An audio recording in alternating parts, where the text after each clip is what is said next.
متحدہ قومیت کے تصور پر ضرب لگائی، ورنہ بعض مسلمان صوفیہ تو مذہبی رواداری میں اس قدر آگے بڑھ گئے تھے کہ اسلام اور کفر کا بھی امتیاز مٹتا دکھائی دیتا تھا۔ حضرت مجدد نے صورتحال کا سختی سے نوٹس لیا اور رام اور رحیم کے فرق کو واضح کیا، اور آپ کی کوشش سے مسلمان اپنا جداگانہ تشخص برقرار رکھنے میں کامیاب رہے۔ نظریہ وحدت الوجود کی مخالفت۔ نظریہ وحدت الوجود کے بانی شیخ محی الدین ابن عربی ہیں۔ وہ شیخ اکبر کے نام سے مشہور ہیں۔ نظریہ وحدت الوجود کا مطلب ہے کہ کائنات کی ہر شے میں خدا کا وجود ہے۔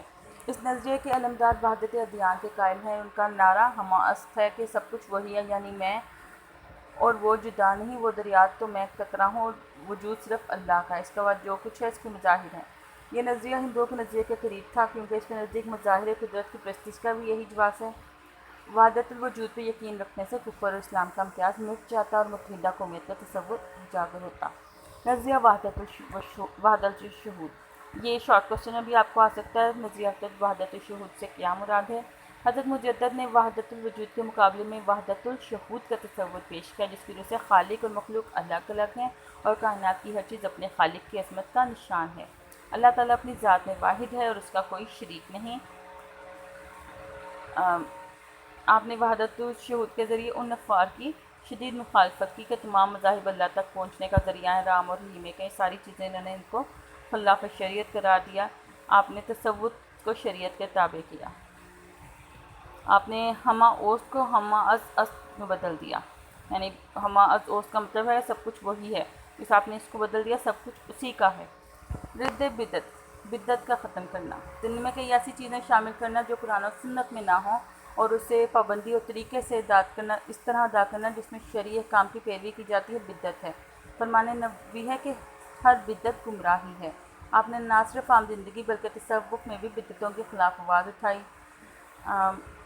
مشائخ کی قبروں پر قربانی کے جانور ذبح کرنا، پیروں کے روزے رکھنا، شگون کا اعتبار کرنا، جادو کا قائل ہونا جیسی بدعات کی مخالفت کی۔